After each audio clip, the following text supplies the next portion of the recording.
गर्मी में 5 जुगाड़ू बहुओं का घर, वॉशरूम और फर्नीचर। एक कच्चे मकान में मोहनलाल जी और सुनीता का पूरा परिवार साथ में रहता था। मकान के एक ही कमरे में उनके 5 बेटे, 5 बहुएं, एक बेटी और एक पोती मिलजुल कर रहते थे।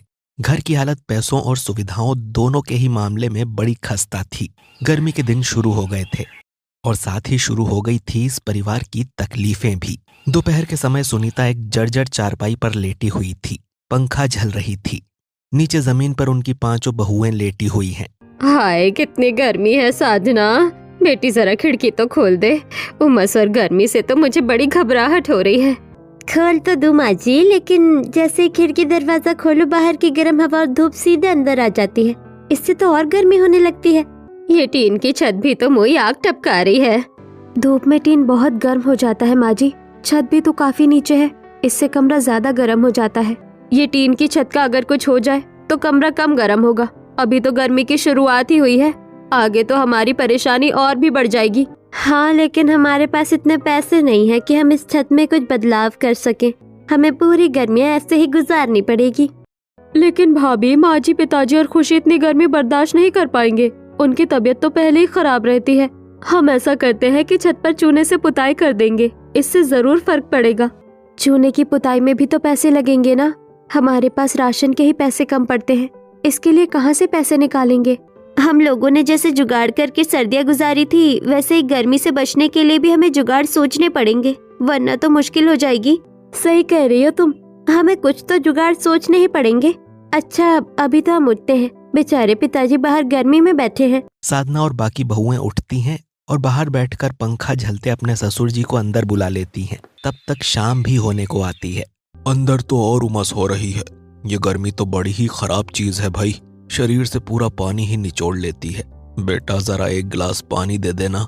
रात को 5 भाई अपने कामों से लौटते हैं। खाना बनाने के लिए घर में चूल्हा जल रहा होता है। उसकी गर्मी से कमरा और भी ज्यादा गर्म हो जाता है। सभी भाई अपने अपने गमछों से पसीना पोंछते हुए खाना खाने के लिए बैठते हैं। अब तुम लोग हमारे आने से पहले ही खाना खा लिया करो, हम लोग ठंडा खाना खा लेंगे। लेकिन अब तो इस गर्म कमरे में बैठकर गर्म खाना गले से नीचे ही नहीं उतरता है। दोनों बड़े भाई राजेश और महेश एक खेत में मजदूरी करते थे। अगले दिन खेत से आते समय वो अपने साथ खूब सारे केले के पत्ते लेकर आते हैं। ये इतने सारे केले के पत्ते क्यों लेकर आ रहे हैं आप? ये मालिक ने फेंकने के लिए रखवाए थे भाभी। अब केले की फसल निकल चुकी है ना, तो इनका कोई काम नहीं है। इनकी जगह अब दूसरी फसल लगेगी और हम इन्हें फेंकने की बजाय घर पर लेकर आ गए। तुम लोग इन्हें चूल्हा जलाने में इस्तेमाल करना। ये गीले पत्ते हैं भैया, इन्हें चूल्हे में नहीं जला पाएंगे। लेकिन मेरी जुगाड़ू भाभियाँ इन्हें किसी न किसी काम में ले ही लेंगी। हमें पता है, ये सब जुगाड़ू बहुएं किसी भी चीज को बेकार नहीं जाने देती हैं। इनका भी कोई न कोई उपयोग जरूर कर लेंगी ये। रात को गर्मी फिर से कहर ढाती है और सब बेचैनी में करवट बदलते हुए रात काटते हैं। दिन भर धूप में तपे टीन अब नीचे गर्मी फेंक रहे थे। अगले दिन सुबह 5 भाई अपने अपने काम पर। खुशी स्कूल और चांदनी अपने कॉलेज चली जाती है। चांदनी पढ़ने में बहुत होशियार थी और स्कॉलरशिप के जरिए एक अच्छे कॉलेज से आर्किटेक्ट का कोर्स कर रही थी और खुशी पास ही के एक सरकारी स्कूल में पढ़ती थी। चलो भाई, अब बोलो कि इन केले के पत्तों के ढेर का क्या करना है? पहले घर में इंसानों के रहने की जगह नहीं है, इन्हें कहाँ रखेंगे? अगर हम इन पत्तों को टीन की छत पर फैलाकर छत अच्छे से ढक देंगे तो तेज धूप सीधे टीन पर नहीं पड़ेगी, जिससे वे ज्यादा गर्म नहीं होंगे। वाह, ये तो बड़ा अच्छा आइडिया है। पत्तियां सूख जाएंगी तो भी छत ढकी ही रहेगी। चलो फिर काम पर लग जाते हैं। अभी नहीं कर सकते हैं, ये काम हमें शाम को करना पड़ेगा। अभी छत इतनी गर्म होगी कि उस पर पैर तक नहीं रख पाएंगे। मैं और माधुरी भाभी ऊपर चढ़ जाएंगे और पत्ते फैला देंगे, लेकिन ऊपर चढ़ने के लिए तो हमें सीढ़ी की जरूरत पड़ेगी और वो तो हमारे पास नहीं है। सीढ़ी हमें रानी के यहाँ मिल जाएंगी, उनके यहाँ है एक सीढ़ी। मैं शाम को ही उनसे मांग कर ले आऊंगी। सब तय होने के बाद साधना सीढ़ी मांगने के लिए पड़ोस में रहने वाली रानी के यहाँ जाती है। रानी भाभी, ओ रानी भाभी। क्या हुआ, आज भी कुछ लेने ही आई होगी? कभी हमें भी कुछ दे दिया करो तुम लोग। बोलो क्या चाहिए? मुझे आपकी सीढ़ी चाहिए भाभी जी। मजबूरी ना होती तो हमें किसी से कुछ मांगना नहीं पड़ता। वैसे हम आपको कुछ भी नहीं दे सकते हैं, लेकिन हम बहुओं ने आपके यहाँ के शादी ब्याह में बहुत काम किए हैं भाभी जी।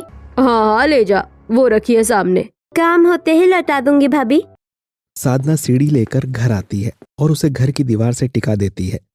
पांचों बहुएं तड़के ही उठकर काम पर लग जाती हैं। नीलम और माधुरी सीढ़ी से चढ़कर छत पर जाती हैं और बाकी बहुएं सीढ़ी पर खड़ी होकर उन्हें पत्ते देती जाती है। पहले कॉर्नर से फैलाना शुरू करते हैं भाभी। हाँ, मैं इस तरफ फैलाती हूँ, तुम उस तरफ से शुरू करो। दोनों बहुएं 1 घंटे के अंदर पूरी छत पर केले के पत्ते फैला देती हैं। पत्ते ज्यादा होने की वजह से डबल लेयर भी बन जाती है। हो गया। नीलम और माधुरी, तुम दोनों तो बड़ी फुर्तीली हो भाई। चलो, आज तुम दोनों की खाना बनाने से छुट्टी। बहुत मेहनत की है आज तुम दोनों ने। साधना काम होते ही रीना को सीढ़ी वापस कर देती है। उस दोपहर को टीन कम गर्म होता है, जिससे सबको गर्मी थोड़ी कम लगती है। तुम जुगाड़ू बहुओं ने तो गर्मी कम करने का कमाल का जुगाड़ किया है भाई। क्यों जी? हाँ भाई, गर्मी अब थोड़ी कम लग रही है। पिताजी, आप बाहर गर्मी में मत बैठिए, यही अंदर ही लेट जाइए। हम आपकी बेटियों की तरह ही तो है। तुम सब तो मेरी बेटियों से भी बढ़कर हो। मैं अंदर ही लेट जाता हूँ। बेटा, बस थोड़ा ठंडा पानी पिला दो। ये लीजिए पिताजी, पानी भी ठीक से ठंडा नहीं हो रहा है। गर्मी में तो शरीर को ठंडा रखने के लिए दही छाछ खाते हैं, लेकिन हम तो वो भी नहीं कर सकते हैं। कम से कम ऐसा कुछ करना चाहिए कि ठंडा पानी तो सबको मिल जाए। शाम को सभी भाई और चांदनी बहुओं का जुगाड़ देखकर खुश हो जाते हैं। उस दिन रात को सोते समय सब थोड़ी राहत महसूस करते हैं। अगले दिन, आप लोगों ने बहुत अच्छा काम किया है भाभी। आप लोग तो बहुत होशियार और समझदार हैं। छत से गर्मी रोकने का जुगाड़ तो हो गया है, लेकिन खिड़की और दरवाजे को हर समय बंद रखने से बहुत उमस होती है। इसका भी कुछ करना होगा। आपको याद है भाभी, एक दिन दिनेश जी बता रहे थे कि उनकी फैक्ट्री में जूट के बेकार टुकड़े, जूट की कतरने और बोरे पड़े रहते हैं, जिन्हें या तो फैक्ट्री का मालिक बहुत कम कीमत में बेच देता है या फिर वहाँ काम करने वाले मजदूरों को मुफ्त में दे देता है। माधुरी का पति सुरेश और रत्ना का पति दिनेश दोनों एक जूट के कपड़े की फैक्ट्री में मजदूरी करते थे। रत्ना को दिनेश की कही बात याद आती है, जिसे वो सबको बताती है। माधुरी खुश होकर कहती है, हाँ याद आया, गर्मियों के दिनों में तो जूट बहुत अच्छा होता है। हम ऐसा करते हैं, लोगों को फैक्ट्री से जूट के कुछ बेस्ट टुकड़े और बोरे लाने के लिए कहते हैं। हाँ, फिर हम उन टुकड़ों को जोड़कर खिड़की दरवाजे पर टांग देंगे और उन पर पानी छिड़क कर उन्हें ठंडा करेंगे। हाँ, और इससे बाहर की गर्म लू भी अंदर नहीं आएगी और कमरा भी थोड़ा ठंडा हो जाएगा। तुम आज ही दोनों को जूट के कपड़े लाने के लिए कह देना। दोपहर को स्कूल से आने के बाद खुशी पंखे की ठंडी हवा में टीवी देखने के लालच में पड़ोस में रहने वाली सहेली गुंजन के यहाँ जाती है। वाह, ठंडी हवा में सोफे पर बैठ के टीवी देखने में कितना मजा आ रहा है। तेरे यहाँ पंखा नहीं है ना, तू दोपहर को यही आ जाया कर। तुझे पोहे खाने हैं? रुक, मैं भी लाती हूँ। मासूम गुंजन पोहे लाने के लिए किचन में जाती है। उतनी देर में उसकी मम्मी सीमा हॉल में आती है और गुस्से में कहती है, फ्री में नहीं आता है ये आराम, इनके लिए पैसे चुकाते हैं हम। ठंडी हवा में सोफे पर बैठकर टीवी देखना अच्छा लगता है ना? तो अपने घर के लोगों को भी पैसे कमाने के लिए बोल। चल जा, अब घर जा अपने। खुशी रोते रोते अपने घर आती है और सुनीता को पूरी बात बताती है। बच्चे से बात करने का ये कौन सा तरीका है भला? चल मैं चलती हूँ और उसे बताती हूँ। रुकिए माँ जी, मैं जाती हूँ। राखी सीमा के घर जाकर उसे खूब सुनाती है। खुशी तो छोटी बच्ची है, उसे क्या समझता है, लेकिन तुमने भी अकल बेच खाई है क्या? कोई इस तरह बात करता है क्या बच्चे से? अरे जाओ तुम लोग, अपने बच्चे को टीवी और सोफा तो दूर, इतनी गर्मी में पंखे की ठंडी हवा तक नहीं खिला सकते, और आई बड़ी मुझे सिखाने। सीमा मन मसोस कर घर आ जाती है, लेकिन सोचती है कि हमारे यहाँ कम से कम बैठने और सोने की ही व्यवस्था होती। खुशी ठंडी हवा और सोफे के लालच में आकर ही तो सीमा के घर गई थी। अगले दिन, ये लो भाई, आप लोगों के लिए जूट की कतरने, टुकड़े और बोरे। अरे वाह, ये तो बहुत सारे हैं, हमारा काम हो जाएगा, इसके बाद भी काफी बच जाएगा। अच्छा है हमने आज ही मालिक से मांग लिया।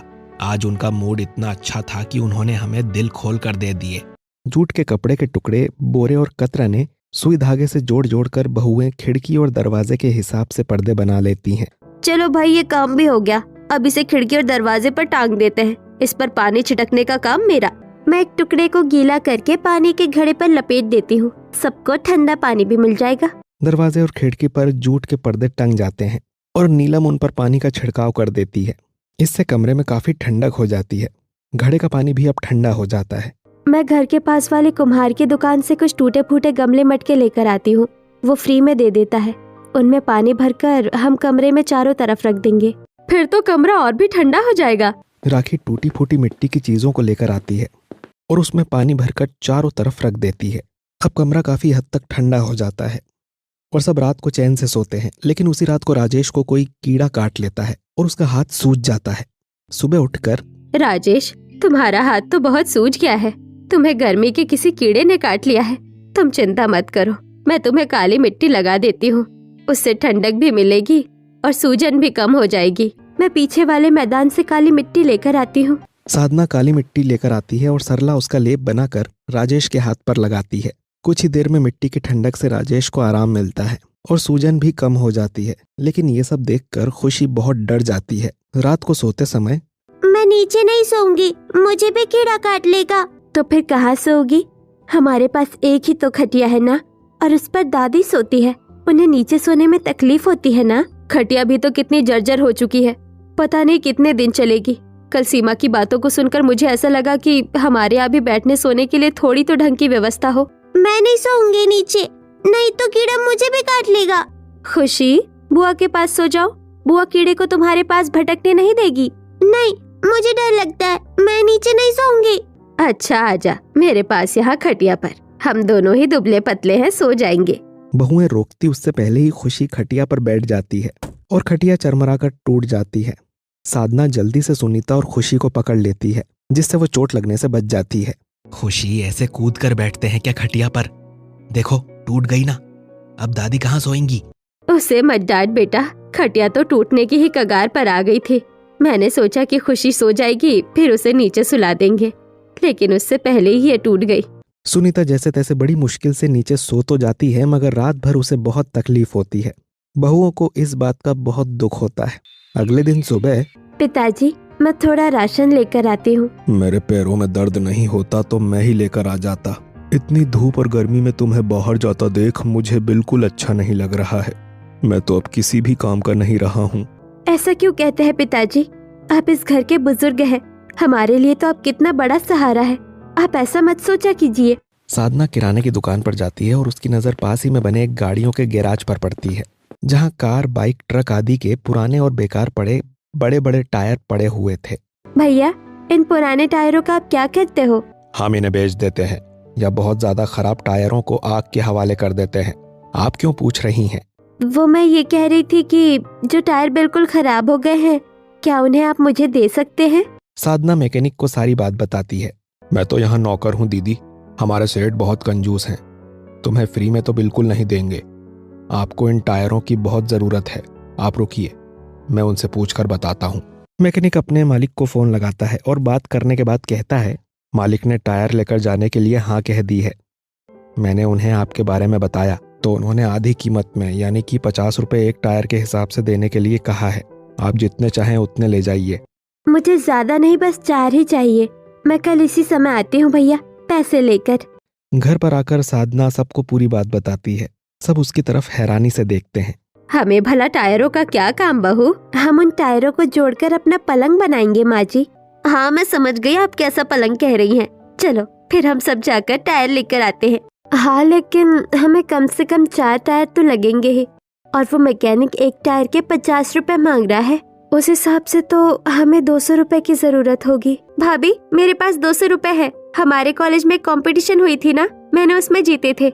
माँ और पिताजी की दवाइयाँ, मेरी फीस और बाकी खर्चे पूरे करने में ही मेरे भाइयों के पूरे पैसे खर्च हो जाते हैं। उनसे मत मांगिएगा, ये पैसे तो तेरे इनाम के हैं, इन्हें तुझे खुद पर खर्च करने चाहिए थे। कोई बात नहीं भाभी, आखिर घर के लिए कुछ करना मेरा भी तो फर्ज है। साधना बुझे मन से चांदनी से पैसे ले लेती है और दूसरे ही दिन वे लोग टायर लेकर आती हैं। हम इन जूट की कतरनों को जोड़कर रस्सियां बना लेते हैं और उन रस्सियों से टायरों को आपस में बांध लेते हैं। हाँ, ताकि एक दूसरे से मजबूती से जुड़े रहे। पांचों बहुएं मिलकर जूट की कतरनों से रस्सियां बनाती हैं और टायरों को आपस में बांध देती हैं। ये तो अभी से पलक जैसा दिख रहा है, लेकिन इन गड्ढों का क्या करेंगे? इन गड्ढों में हम काली मिट्टी भर देंगे। पीछे के मैदान में बहुत सारी काली मिट्टी है, वहीं से लेकर आएंगे। माँ जी ने कहा था ना कि काली मिट्टी बहुत ठंडी होती है। काली मिट्टी से गड्ढे भी भर जाएंगे और ठंडक भी मिलेगी। काली मिट्टी में बराबर मात्रा में गाय का गोबर भी मिला लेना, दोनों ही ठंडक देते हैं। गोबर भी हमें पास की गौशाला में मिल जाएगा। मुझे याद आया कि गर्मी में मेरी माँ मिट्टी और गाय भैंस के गोबर से बने मिश्रण से घर की दीवारों और जमीन को लीपती थी। इससे ठंडक भी मिलती थी और गोबर के प्रभाव से गर्मी के कीड़े मकोड़े भी नहीं आते थे। फिर तो हम ज्यादा मिश्रण बनाएंगे, गड्ढों में भी भरेंगे और दीवारें और जमीन भी लीप देंगे। 3 बहुएं पीछे के मैदान में जाकर मिट्टी लेकर आती हैं और बाकी दोनों पास की गौशाला से गोबर लेकर आती हैं। उन्हें ऐसा करते देखकर पड़ोस की औरतें उन पर तंज कसती हैं। ये देखो भाई, जुगाड़ू बहुएं अब गर्मी से बचने का जुगाड़ कर रही है। ऐसे ही जुगाड़ करके अपना जीवन चलाएंगे ये लोग, लेकिन काम नहीं बढ़ाएंगे। सीमा की बात पर बाकी औरतें भी हंसती हैं, लेकिन ये पांचों उन पर बिल्कुल भी ध्यान नहीं देती और अपना काम करती रहती हैं।